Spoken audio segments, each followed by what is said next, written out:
बच्चों आज देखते हैं चिन्ह परिपाटी जो हमने बताया था इम्पोर्टेंट होगा न्यूमेरिकल के लिए। और इसी के साथ में न्यूमेरिकल के साथ जो हमारे पास इमेज ड्रॉ की जाती है उसके लिए इम्पोर्टेंट होता है उसके नियम। तो आज ये दोनों टॉपिक इस वीडियो में कंप्लीट करने वाले हैं। सबसे पहले हम लोग जानते हैं प्रतिबिंब खींचने के नियम। टॉपिक होगा प्रतिबिंब खींचने के नियम। ये टॉपिक है हमारे पास रूल ऑफ ड्रॉ इमेज यानी प्रतिबिंब खींचने के नियम। क्या है देखो, इसमें 3 नियम है। यही 3 नियम हमारे पास इम्पोर्टेंट हैं। इनको सही से समझ लेते, जितनी भी इमेज होंगी यही 3 नियम से हम सारी की सारी इमेजों को ड्रॉ कर रहे होंगे, खींच रहे होंगे। तो वो नियम क्या है, तो आज ज़्यादा टाइम ना लेते हुए पूरा हम लोग सीधे पॉइंट पे आते हैं कि इसको हमारे पास 2 तरह के गोली दर्पण पढ़े हैं हम लोगों ने। एक पढ़ा हम लोगों ने उत्तल गोली दर्पण और एक पढ़ रखा है अवतल गोली दर्पण। तो हमने उत्तल गोली दर्पण को ये नीचे के साइड बना देंगे। अभी बल्कि कोई भी हमारे पास गोली दर्पण नहीं है, बल्कि एक खोखला कांच का एक खोखले गोले के कटे हुए भाग हैं। अगर हमने जाके यहाँ पर फास्फोरस पेंटाऑक्साइड का पेंट कर दिया तो ये हमारे पास तैयार हो जाएगा अवतल दर्पण। ये अवतल दर्पण और ये हमारे पास नीचे अगर हमने यहाँ पर पेंट किया तो ये हमारे पास हो जाएगा उत्तल दर्पण। उत्तल दर्पण। तो समझते हैं इसमें क्या है कि ये हमने एक लाइन ड्रॉ की जो हमारे पास ये पोल है और इसी में सेंटर ऑफ कर्वेचर जिसको हमने बताया था कल लास्ट क्लास में सी।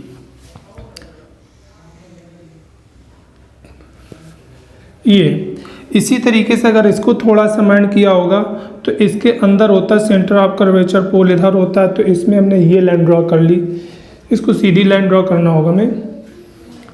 तो हमने इमेजिन कर लिया कि यह यहाँ कहीं पे सेंटर ऑफ कर्वेचर होगा। तो रूल इसमें ये है, पहला सबसे पहला नियम लिख रहा है कि जो हमारे पास प्रतिबिंब खींचने का नियम है वो फर्स्ट नियम ये है कि मुख्य अक्ष के समांतर, किसके मुख्य अक्ष के समांतर चलने वाली किरण। तो इसमें भी मुख्य अक्ष के समांतर हम लोग ड्रॉ कर देते हैं और इसमें भी ये ड्रॉ कर दे रहे हैं मुख्य अक्ष के समांतर। किरण हमेशा बाईं ओर से ही खींची जाएगी। तो जो ये किरण खींची जा रही है ये मुख्य अक्ष के समांतर किरणें हैं। ये भी मुख्य अक्ष के समांतर है और ये भी मुख्य अक्ष के समांतर है। तो मुख्य अक्ष के समांतर चलने वाली किरण ये हमारे पास है अवतल दर्पण। इसकी प्रकृति होती है अभिसारी, यानी ये किरण को क्या करता है मुख्य अक्ष की ओर झुकाएगा। तो इसने इसको इधर रोटेट किया और ये इस बिंदु से होकर चली गई। तो ये हमने इसको इस तरीके से एरो दिखा दी है, इसमें इस तरह से जा रही है। ये है उत्तल दर्पण, ये क्या करता है किरणों को फैलाता है, इसलिए इसकी प्रकृति होती है अपसारी।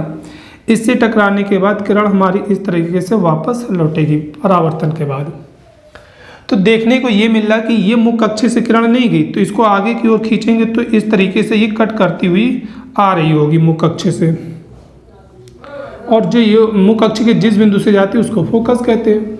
तो पहला नियम हमारा यही कहता है कि मुख्य अक्ष के समांतर चलने वाली किरण दर्पण से परावर्तन के पश्चात फोकस से होकर जाती है अथवा आती हुई प्रतीत होती है। यानी इसमें यह बता दिया जा रहा है कि अगर कहीं पे प्रतिबिंब खींच रहे हैं, अगर उस किरण को हमने मुख्य अक्ष के समांतर भेजा तो वो दर्पण से परावर्तन के पश्चात या तो फोकस से होकर जाएगी या फोकस से आती हुई प्रतीत होगी। अगर हमारे पास उत्तल दर्पण होगा तो फोकस से आती हुई प्रतीत होगी, अगर अवतल दर्पण होगा तो फोकस से होकर जाएगी। इस पॉइंट को हमें देखना था। तो ये पहला रूल हमारे पास हो गया। इसको चाहे तो हम लोग लिख सकते पहले रूल को कि मुख्य अक्ष के समांतर चलने वाली प्रकाशिक किरण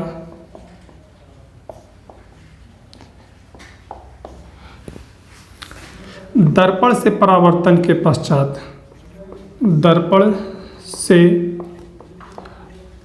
परावर्तन के पश्चात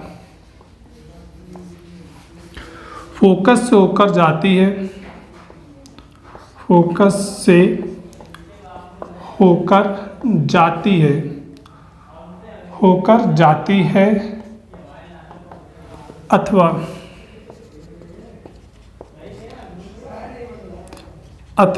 आती हुई प्रतीत होती है, आती हुई प्रतीत होती है।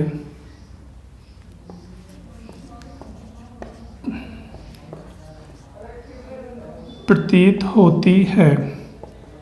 ये हमारे पास प्रतिबिंब खींचने का फर्स्ट रूल है। क्या डेफिनेशन, क्या नियम बनाया गया? मुख्य अक्ष के समांतर चलने वाली किरण दर्पण से परावर्तन के पश्चात फोकस से होकर जाती है अथवा आती हुई प्रतीत होती है। अगर अवतल दर्पण होगा तो फोकस से होकर रियल जाएगी, अगर अवतल दर्पण होगा तो फोकस से आती हुई प्रतीत होगी। ये फर्स्ट रूल कह रहा है। सेकेंड नियम क्या होगा? इसी तरीके से बेटा ध्यान देना, इसके अपनी वीडियो को स्टॉप करके अपनी थ्योरी उसी से रिटन करना। यहाँ पर तुम्हें पूरा की पूरा समझाया जाएगा, अगर इस पर ध्यान दोगे तो एक एक टॉपिक क्लियर होता चला जाएगा। रिटन करने की ज़रूरत ही नहीं पड़ेगी, बाद के हम लोग आसानी से रिटन कर सकते हैं। फिर इसके बाद देखते हैं दूसरा नियम। दूसरे नियम में क्या करना है? फिर हमें यही दोनों दर्पण का इस्तेमाल करना है। अब करना ये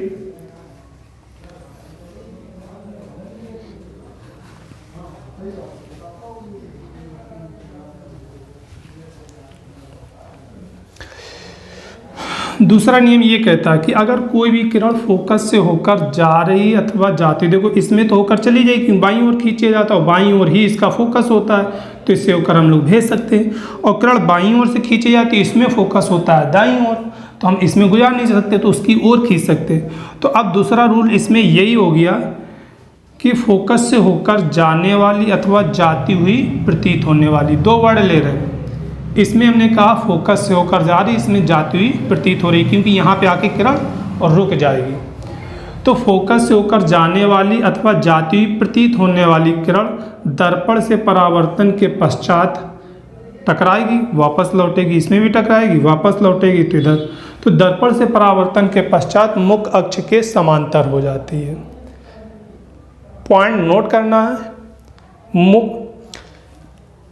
मुख्य फोकस से होकर जाने वाली अथवा जाती हुई प्रतीत होने वाली किरण दर्पण से परावर्तन के पश्चात मुख्य अक्ष के समांतर हो जाती है। तो दोनों पॉइंटों में पहले वाला पॉइंट अगर फोकस करें कि उसमें पहले मुख्य अक्ष के समांतर जा रही थी, बाद से दर्पण से परावर्तन होने के पश्चात फोकस से होकर गई या जाती हुई प्रतीत हो गई। इसमें पहले फोकस से जा रही है अथवा जाती हुई प्रतीत हो रही है, बाद के मुख्य अक्ष के समांतर हो जाती है। तो दूसरा नियम हम लोग कह सकते हैं कि फोकस से होकर जाने वाली अथवा जाती हुई प्रतीत होने वाली किरण दर्पण से परावर्तन के पश्चात मुख्य अक्ष के समांतर हो जाती है। ये दूसरा रूल था हमारे पास, रूल नंबर 2 था। अब रूल नंबर 3 को जानते हैं। रूल नंबर 3 क्या कह रहा है? वो दोनों के लिए एक जैसा होगा और ये इम्पोर्टेंट होगा। ये हमारे पास क्वेश्चन अब ऑब्जेक्टिव में डाल देते कभी कभी, या फिर हमारे पास इसी को इमेज ड्रा करने में हेल्प मिलता है। तो क्या है इसको देखते हैं। पॉइंट ये है कि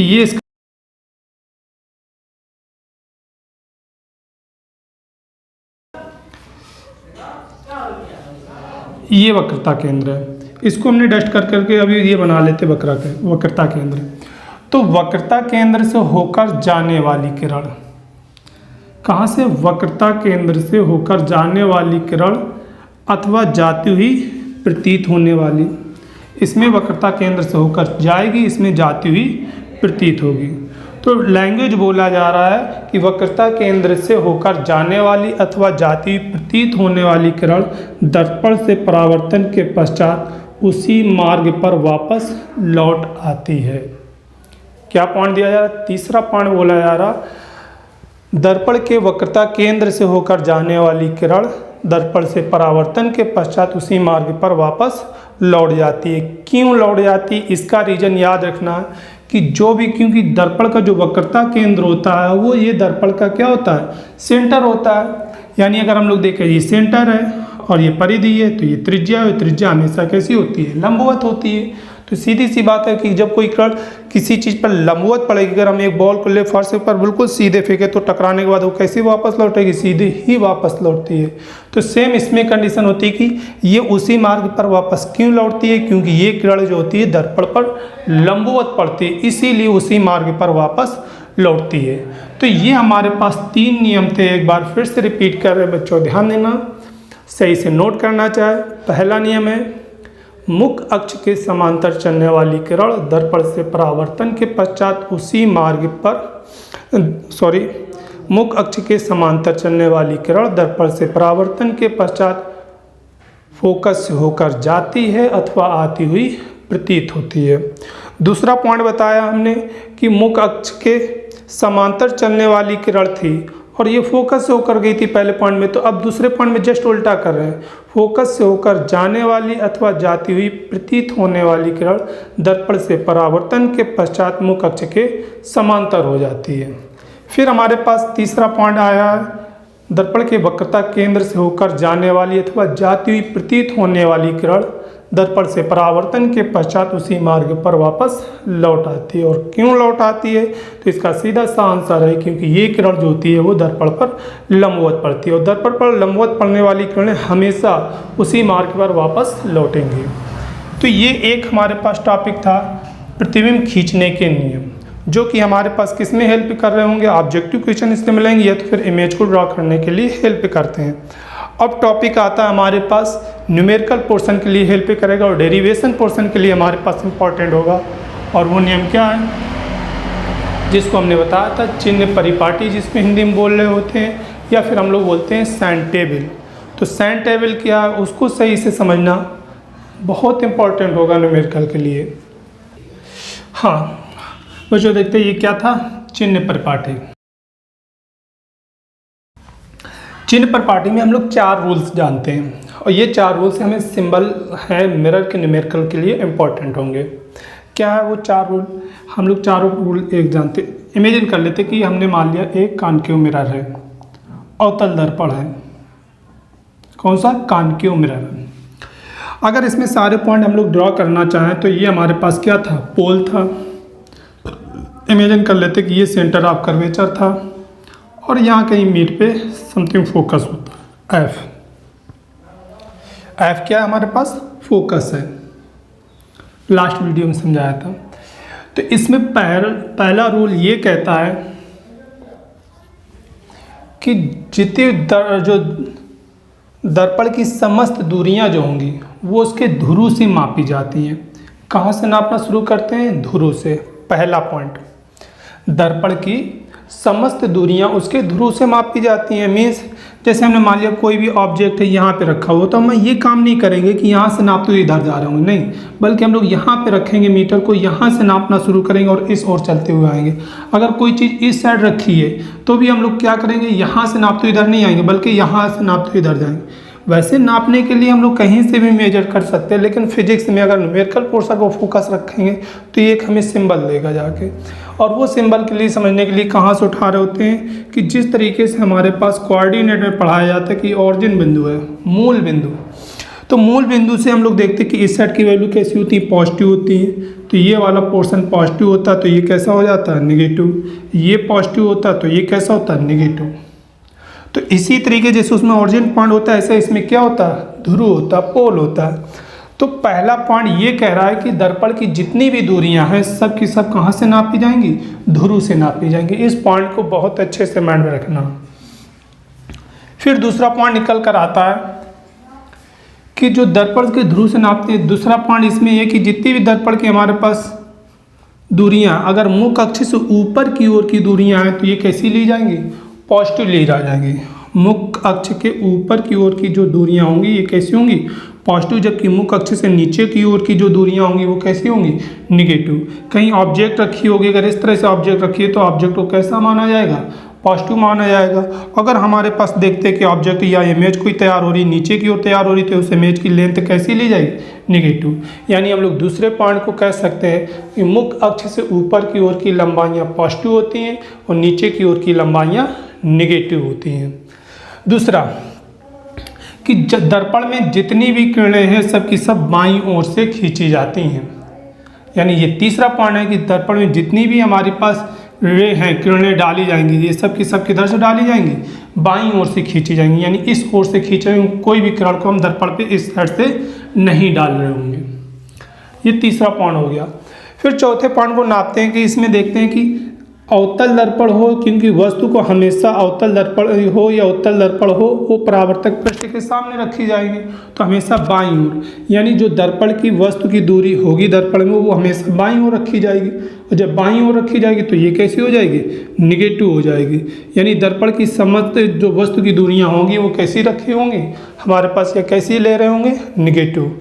किस रूल के आधार पर निगेटिव ली जा रही है, वो इस रूल के आधार पर कैसे लेंगे, निगेटिव लेंगे। तो ये हमने 3 पॉइंट बताया। पहला पॉइंट, दर्पण के पे जितनी भी किरणें डाली जाएंगी वो सब के सब बाईं ओर से खींची जाएंगी। दूसरा पॉइंट, दर्पण की समस्त दूरियां उसके ध्रुव से नापी जाती हैं। तीसरा पॉइंट, इसमें वस्तु की दूरी हमेशा कैसी होगी, निगेटिव, क्योंकि किधर होगी, बाईं ओर। इसी में हमने एक बताया कि अगर दर्पण से मुख अक्ष की ओर ऊपर की ओर की लंबाइयाँ पॉजिटिव होंगी, नीचे की ओर की लंबाइयाँ निगेटिव हो रही होंगी। तो अब हम लोग इसी आधार पर ये जो 3-4 पॉइंट हमने बताएं, इसी आधार पर डिसाइड करते हैं कि किसमें क्या पॉजिटिव होगा और क्या नेगेटिव होगा। अगर अवतल दर्पण के लिए देख रहे हैं तो अवतल दर्पण का फोकस कहाँ है, इस ओर होगा। तो हम यहाँ से नापते हुए आएंगे तो इसका मतलब अवतल दर्पण में फोकस दूरी कैसी होगी, नेगेटिव। या तो आप इसको पूरी इमेज को अपने माइंड में रखें तो न्यूमेरिकल आसानी से हो रहा होगा, नहीं तो फिर बेटा इस चीज़ को माइंड में रखना पड़ेगा कि अवतल दर्पण की जितनी फोकस दूरी जो होती है वो कैसी होगी, निगेटिव। तो इसमें देख रहे हैं वक्रता त्रिज्या किधर है, ये भी बाईं ओर है। नापते हुए हम लोग किस साइड आएंगे, इस ओर। तो इसका मतलब अवतल दर्पण की वक्रता त्रिज्या जो होती है वो भी कैसी होती है, निगेटिव। वस्तु हमेशा इधर रखी जाएगी तो अवतल दर्पण में वस्तु की दूरी कैसी होगी, निगेटिव।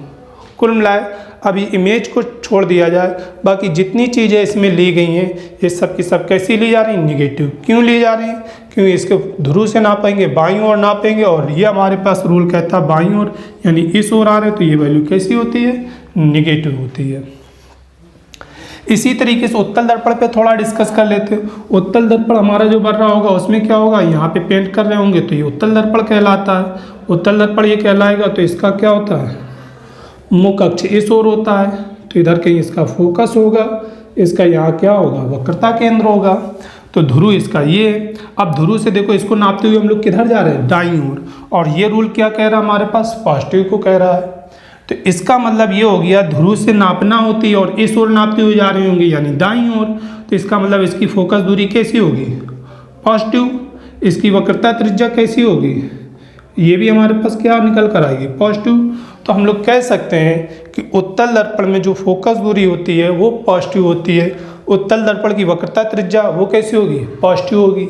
लेकिन रूल है कि किरण हमेशा बाईं ओर से खींची जाती है दर्पण में, तो इसका मतलब वस्तु किधर रखी होगी, बाईं ओर रखी होगी। और बाईं ओर रखी होगी तो इसका मतलब हम लोग नापते हुए किधर आएंगे, इस ओर आएंगे। तो इससे फिर साफ साफ डिसाइड होता है, अगर ये हमने ऑब्जेक्ट रखा कि ऑब्जेक्ट चाहे अवतल दर्पण हो और चाहे उत्तल दर्पण हो, दोनों में ऑब्जेक्ट कैसे रहते हैं, निगेटिव रहते हैं, क्योंकि ये किधर होते हैं, बाईं ओर होते हैं। तो इन पॉइंटों को रखना। उत्तल दर्पण, ये ऑब्जेक्टिव क्वेश्चन पूछे जाते हैं एग्जाम में कि उत्तल दर्पण की फोकस दूरी कैसी होती है, पॉजिटिव। उत्तल दर्पण की वक्रता त्रिज्या कैसी होगी, पॉजिटिव होगी। अवतल दर्पण की फोकस दूरी कैसी होगी, निगेटिव होगी। अवतल दर्पण की वक्रता त्रिज्या कैसी होगी, निगेटिव होगी। क्यों होगी, क्योंकि ये किधर होती है, बाईं ओर होती है। ये हमारे पास न्यूमेरिकल पोर्शन के लिए बहुत इंपॉर्टेंट टॉपिक है, इसको अच्छी तरीके से माइंड करना, क्योंकि यही सिंबल वहाँ ज़रूरत पड़ रही है। तो और फिर अगर सिंबल अगर माइंड नहीं आते, क्वेश्चन फॉल्ट होता है जाके। तो इसको सही से 2 से 3 बार इसको रिपीट करके देखें और इसको अच्छे से माइंड रखें। एक बार फिर रिपीट किया जा रहा है। इसके जो 4 पॉइंट बताए, पहला पॉइंट बताया गया दर्पण की जो फोकस दूरी होगी वो किधर होगी, दर्पण की फोकस दूरी पॉजिटिव भी होती है और निगेटिव भी होती है। हाँ, तो लास्ट पॉइंट फिर से रिपीट कर रहे हैं कि 4 रूल्स बताएं।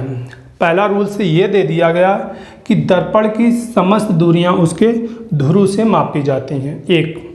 दूसरा पॉइंट ये है कि जो दर्पण से मुख अक्ष, यानी जो ये मुख अक्ष है दर्पण का, मुख अक्ष से ऊपर की ओर की लंबाइयाँ हों या फिर नीचे की ओर की लंबाइयाँ हों, ये दोनों कैसे होते हैं, यानी मुख अक्ष से ऊपर की ओर की लंबाइयाँ पॉजिटिव, नीचे की ओर की लंबाइयाँ निगेटिव होती हैं।